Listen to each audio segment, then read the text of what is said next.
Imagine uma vida onde o tempo corre ao contrário.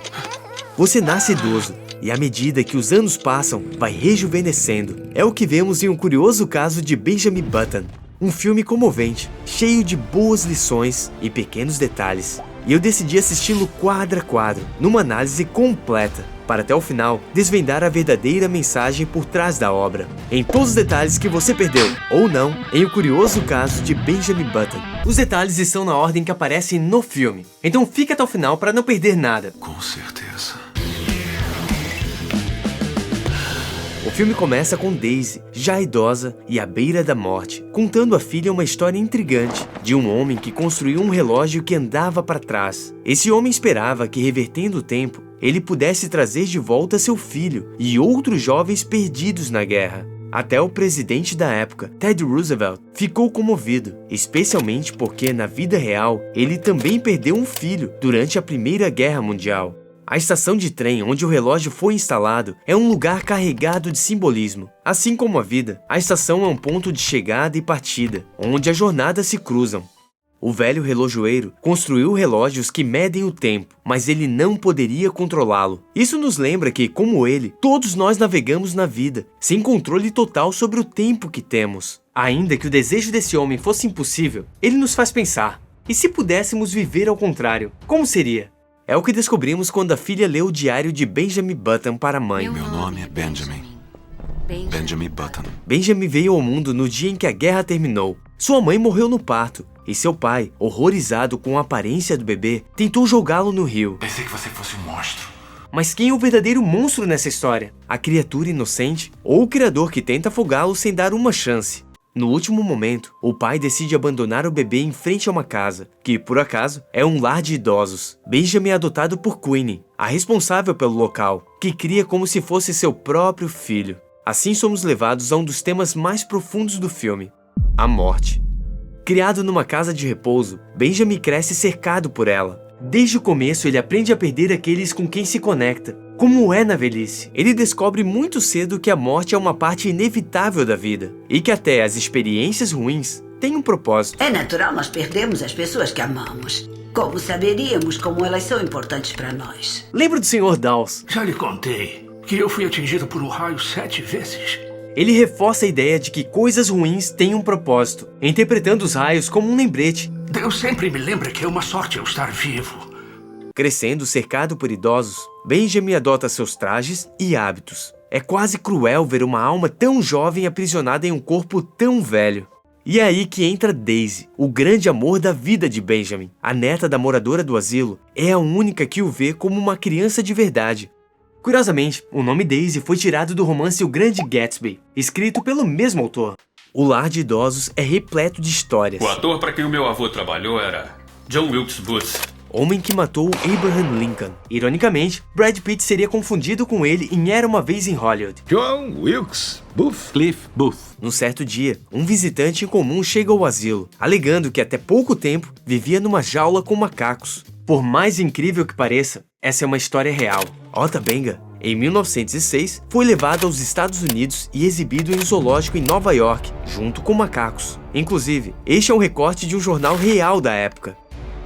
Após ser tratado como animal, algumas pessoas começaram a perceber o quão absurdo aquilo era. 6 anos após ser libertado, incapaz de se adaptar à vida americana, o pobre coitado tirou a própria vida. Conhecer a história real torna ainda mais triste a despedida dele e Benjamin.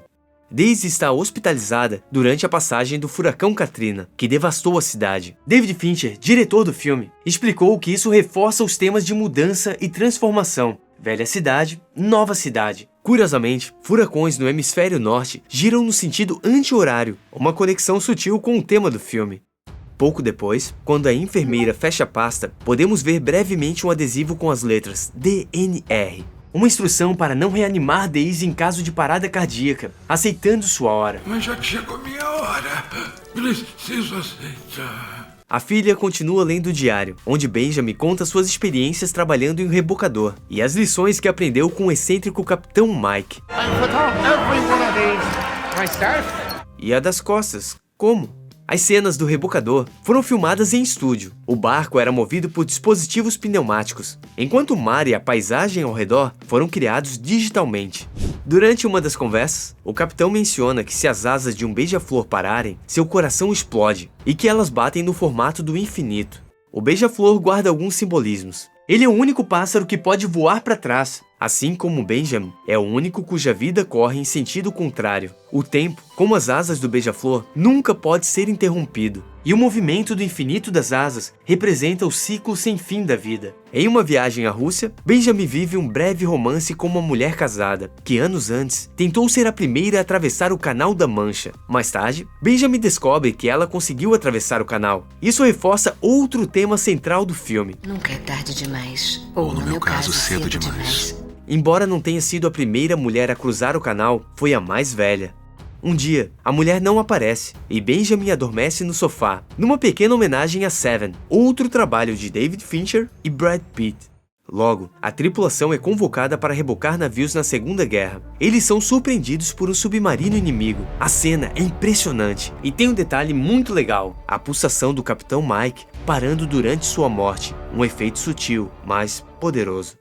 Após a experiência na guerra, Benjamin retorna para casa, onde reencontra Daisy. O cachorro que aparece é o mesmo que Queenie acreditava que morreria cedo. Bom, ela está bem velhinha, está quase cega, ela deixará de ser um incômodo logo. Assim como acreditou que aconteceria com Benjamin. O Dr. Rose disse que ele não tem muito tempo de vida. No entanto, tanto o cachorro quanto Benjamin sobrevivem, enquanto outros vão-se embora. Benjamin percebe que ainda não é o momento certo para ele e Daisy, e dá o fora. Numa noite, seu pai, que se apresentava como um amigo, agora está muito doente e revela a verdade. Você é meu filho. Benjamin sabe quanto a vida é frágil e escolhe perdoá-lo. O pai morre e deixa tudo para ele. Um tempo depois, Benjamin vai a Nova York reencontrar Daisy. Ela está no auge de sua carreira, participando do musical Carrossel, coreografado por Agnes DeMille, que Daisy mencionou em um encontro anterior. Tem Agnes DeMille. É um detalhe sutil, mas que mostra que Daisy está vivendo seu sonho. Benjamin dá a ela margaridas, ou Daisy Flowers. Apropriado, não? Infelizmente, mais uma vez, o encontro é desastroso. Mas, alguns anos depois, quando finalmente se encontram em idades físicas semelhantes, eles vivem um romance apaixonado e intenso. Ao retornar, Benjamin descobre que sua mãe faleceu. O velório lotado contrasta com o velório vazio do seu pai. Isso nos faz refletir sobre como queremos viver nossas vidas e ser lembrado por aqueles que deixamos para trás. Com essa perda, Benjamin decide vender a casa do pai. A cara dele ao ver a diferença de idade do casal reflete sua preocupação com o futuro. Enquanto Daisy envelhece, Benjamin continua a rejuvenescer. Gosto de como o filme insere esses pequenos detalhes. Quando Benjamin vê Daisy na fisioterapia, ele reconhece o caminho que ela tem pela frente, pois já passou por isso. Eles têm uma filha, mas Benjamin percebe que não pode ser o pai que ela precisa. Para essa cena, usaram a filha do Brad Pitt, porque a criança que interpretava sua filha no filme sempre chorava quando olhava para a cara dele. Tanto que nessa cena aqui, usaram filmagens da garota com um fundo azul, enquanto Brad Pitt foi filmado com sua própria filha. Depois uniram as filmagens. Benjamin, consciente de que não pode continuar, deixa sua herança e parte apenas com a roupa do corpo. Uma cena poderosa. Eles se olham e não precisam dizer nada. No final, Benjamin abandona a filha, assim como seu pai fez com ele. Embora Benjamin tenha partido para evitar que Daisy cuidasse de duas crianças e para não se tornar apenas um amiguinho da filha, é curioso notar que quando eles se reencontram, sua filha já está crescida. Daisy nunca precisaria cuidar de duas crianças. Anos mais tarde, Daisy reencontra Benjamin, agora um adolescente com demência. A ênfase nas espinhas no rosto responde à pergunta: Ainda vai me amar quando tiver espinhas? A aparência até pode mudar, mas o verdadeiro amor permanece. Assistindo ao filme novamente, fica claro que a demência é o motivo pelo qual Benjamin escreveu o diário. Uma de suas primeiras frases é: E a escrevo agora enquanto eu ainda lembro. Mas por que Benjamin desenvolveria demência se está ficando mais jovem? Se ele nasceu com doenças comuns a idosos, como catarata e artrite, então não deveria morrer saudável? Não. Embora seu corpo rejuvenesça, sua mente segue o ciclo normal, envelhecendo como qualquer outra. Assim, Benjamin morre como um bebê nos braços da idosa Daisy, completando o ciclo da vida de forma inversa. Isso ecoa a primeira cena do filme, em que Daisy abre os olhos. A última troca de olhares entre o bebê Benjamin e a idosa Daisy, os dois extremos da vida, é incrivelmente comovente. Curiosamente, se você assistir o final da vida de Benjamin ao contrário, recria o início da vida de uma pessoa comum. Ele abre os olhos e a primeira pessoa que vê é Daisy. Ele aprende a falar, andar. Como pai, fiquei curioso sobre como gravaram essa cena, porque o bebê é muito realista. E de fato, usaram o bebê de verdade. Para conseguir que ele dormisse no colo da atriz, deixaram o bebê sem se alimentar ou dormir a manhã inteira. Assim, quando foi alimentado e colocado no colo da atriz, o bebê dormiu. Não estou aqui para julgar se é certo ou errado, mas a cena é realmente muito bonita.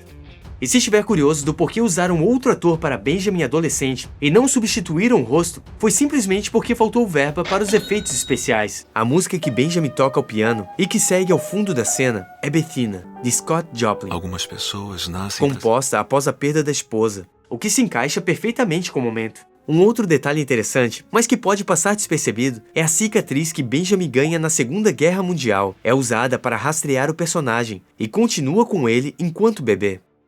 Em 2002, o relógio da estação de trem foi trocado. Em 2005, Daisy morre e o filme acaba. O filme é lindo e possui uma ótima mensagem, mas mesmo assim, surgem alguns questionamentos. Por exemplo, Benjamin nasce como um velho do tamanho de um bebê, o que é bastante estranho, e nos faz pensar que ele morreria como um bebê enorme. Mas não, ele se torna um bebê comum como qualquer outro. Há também muitas semelhanças com Forrest Gump, o que não é coincidência, já que ambos os filmes foram escritos pelo mesmo roteirista. O beija-flor é um símbolo recorrente, assim como a pena em Forrest Gump. O protagonista é criado por uma mulher solteira e tem uma infância marcada por limitações. Eles têm uma deficiência que não impede em viver uma vida plena e fantástica. Ambos vivem em casas onde pessoas vêm e vão constantemente. Eles têm um mentor que atua quase como uma figura paterna. Ambos ficam ricos de forma aparentemente fácil. Um por pura sorte, o outro por herança. São apaixonados pela mesma pessoa desde a infância. Suas vidas são marcadas por encontros e desencontros, e ambos têm um filho com ela que teme ter o mesmo problema. E claro, tanto Benjamin quanto Forrest fazem viagens fantásticas. O filme teve um orçamento estimado entre 150 e 167 milhões de dólares, e arrecadou mais de 333 milhões nas bilheterias. O curioso caso de Benjamin Button foi indicado a 13 Oscars, e ganhou 3 estatuetas, incluindo as de melhor efeitos visuais. Esses efeitos levaram a substituição de rostos a um novo nível, abrindo caminho para novas possibilidades. Agora você também pode conferir uma análise como essa do filme O Náufrago, ou Um Sonho de Liberdade. E me conta, o que mais te marcou em O Curioso Caso de Benjamin Button? Grande abraço, até a próxima.